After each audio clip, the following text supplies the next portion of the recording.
Naruto and Sasuke को नर्फ करने के बाद बहुत से न्यू एंड पावरफुल कैरेक्टर्स को इंट्रोड्यूस किया गया है एंड इस वीडियो में हम डिस्कस करने वाले हैं करंटली बोरुतो मांगा में सबसे ज्यादा स्ट्रॉन्गेस्ट कैरेक्टर्स कौन कौन से हैं। एंड बिफोर स्टार्टिंग इस वीडियो में मैं ईडा को इंक्लूड नहीं कर रहा हूँ बिकॉज हमने अभी तक ईडा को एक कॉम्बैट में नहीं देखा है and as stated by Eida herself Eida combat में उतनी ज्यादा पावरफुल भी नहीं है। तो सबसे नीचे यहाँ पे 5th नंबर पे आते हैं नारुतो एंड सास्के। यस, मैं दोनों को एक साथ इंक्लूड कर रहा हूँ बिकॉज पोस्ट नर्फ दोनों की पावर सिमिलर है, जहाँ पे नारुतो के पास अभी कुरामा की पावर्स एंड सिक्स पाथ की पावर्स कोई भी नहीं है और वहीं पे सास्के ने लूज किया है अपना रिनेगान। एंड करेंटली नारुतो के पास बस अपना सेज मोड है एंड सास्के के पास अपना एक इटर्नल मांगेक्यो शारिंगान है। तो मैं कहूंगा दोनों ही यहाँ पे पावर में बहुत ही सिमिलर है एक दूसरे से, बट यहाँ पे मैं सास्के को एज दूंगा नारुतो के ऊपर बिकॉज अगर सास्के अभी भी अपने सुजानो यूज कर सकता है तो वो नारुतो से डेफिनेटली अभी भी बहुत ज्यादा स्ट्रॉन्ग है। एंड अगर वहाँ पे सास्के अपना सुजानो यूज नहीं कर सकता है देन दोनों पावर में काफी सिमिलर है, बट स्टिल दोनों ही पावर वाइज सेम है रैंकिंग में। एंड नारुतो सास्के दोनों ही अभी सबसे लोएस्ट टीयर पे है power wise. Next up we have Boruto slash Borushiki. Kawaki with Karma अभी मांगा में करंटली बोरुशिकी से बहुत ज्यादा स्ट्रॉन्ग है, इसमें कोई भी क्वेश्चनिंग की बात ही नहीं है because Kawaki almost killed Boruto and अगर मोमोशिकी नहीं होता तो Boruto was dead. And even if Borushiki के पास मोमोशिकी की फुल पावर्स है बट बोरुशिकी यहाँ पे लिमिटेड है वाया चाक्रा बिकॉज मोमोशिकी अपना खुद का चाक्रा यूज नहीं कर सकता है जब वो बोरुशिकी फॉर्म में रहता है। एंड बोरुतो के चाक्रा रिजर्व इतना ज्यादा हाई नहीं है कि मोमोशिकी बहुत से पावरफुल jutsus यूज कर पाए। बोरुशिकी ऑलमोस्ट कह सकते हो हाफ या फिर उससे भी कम है फ्यूज मोमोशिकी के ट्रू पावर का, लेकिन बोरुतो रिवाइव होने के बाद बोरुतो को अभी कुछ पावर बूस्ट मिला, पावर अप मिला या फिर वो और ज्यादा मोमोशिकी की एबिलिटीज एंड पावर्स यूज कर सकता है कि नहीं कर सकता है ऐसा हमें अब तक शो नहीं किया है, तो आगे हमें पता चलेगा। बट करेंटली इस वीडियो में मैं वही बोरुशिकी को काउंट कर रहा हूँ जिसने कावाकी के साथ फाइट किया था कुछ चैप्टर्स पहले एंड वो बोरुशिकी डेफिनेटली कावाकी से स्ट्रॉन्ग नहीं है, तो इसी रीजन की वजह से मैं बोरुशिकी को मैं 4th प्लेस पे डाल रहा हूँ। 3rd प्लेस पे आता है ऑफ कोर्स कावाकी। तो Kawaki definitely Naruto Sasuke delta Borushiki से स्ट्रॉन्ग है and that's a fact. Kawaki अब इशिकी का डोजुत्सु भी यूज कर सकता है and without any limitations. Kawaki सब वो कर सकता है जो इशिकी अपने डोजुत्सु के यूज से कर सकता था, अपने आप को श्रिंक करना, को ऑब्जेक्ट्स और जुत्सुस को श्रिंक करना, क्यूब समन करना, वो ये सारी चीजें कर सकता है। प्लस इशिकी का कारमा है उसके बाद 80% कंप्लीटेड, तो वो फिजिकली बहुत ज्यादा स्ट्रॉन्ग है। प्लस आमाडो ने उसकी बॉडी को पूरा मॉडिफाई करके एक साइंटिफिक निंजा टूल बना दिया है, तो ये सब फैक्टर करने के बाद डेफिनेटली कावाकी बहुत ज्यादा स्ट्रॉन्ग निकल के आता है।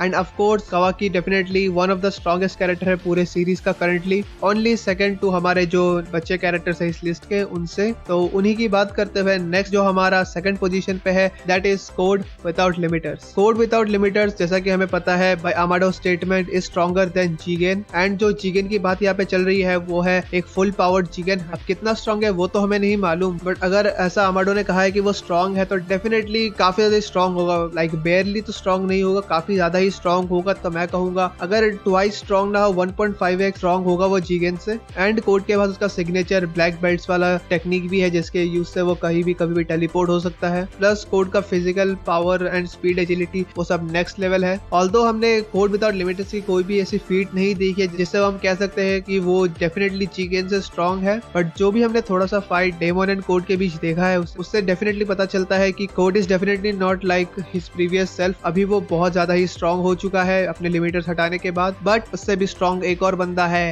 And that is none other than Chhotu. सबसे पहले ही हमें उसके जो पावर रिवील किया था वो था उसके रिफ्लेक्शन वाली एबिलिटी जिसके यूज से कोई भी अगर डेमन के ऊपर कोई अटैक करने वाला रहता है वही अटैक रिफ्लेक्ट होके यूजर के ऊपर ही इफेक्ट हो जाता है। एंड अगर ये एबिलिटी ओवरपावर्ड नहीं थी तो यहाँ पे डेमन की जो फिजिकल प्राविस है वो विदाउट लिमिटर कोड के इक्वल है, बट मैं कहूंगा demon physically without limiter code से ज्यादा स्ट्रॉन्ग है। लास्ट चैप्टर में जो भी छोटा सा फाइट हुआ था डेमन एंड कोड के बीच में, वहाँ पे डेमन बिना अपने एबिलिटी के यूज के कोड को इतनी बुरी तरह से पेलता है कि कोड भाग जाता है वहां से। एंड जब भी कोड अमाडो को मारने का अटेम्प्ट कर रहा था उतनी बार डेमन उसे स्पीड ब्लिट्स करके उसे हर बार रोक लेता था। सो डेमन डेफिनेटली कोड से स्ट्रॉन्गर, फास्टर, एजाइल है। एंड एबिलिटी वाइज डेमन के पास सबसे ज्यादा ब्रोकन एबिलिटी है फिलहाल सीरीज का, बीइंग हिज रिफ्लेक्शन एबिलिटी। तो यहाँ पे कोई डाउट नहीं है कि फिलहाल सीरीज में सबसे ज्यादा स्ट्रॉन्गेस्ट कैरेक्टर डेमन ही है। वेल ये तो थी मेरी रैंकिंग। सो अगर तुम्हें ये वीडियो पसंद आई होगी एंड अगर तुम मेरे लिस्ट से अग्री करते हो देन डेफिनेटली एक लाइक दे देना वीडियो को, इससे बहुत मदद मिलती है चैनल को। एंड सब्सक्राइब कर देना for more content like this. And इस वीडियो में मैंने बोरुतो ओपनिंग 11 का ब्रेक डाउन किया है, देख लेना बिकॉज इसमें नेक्स्ट आर्क का एक हिंट है।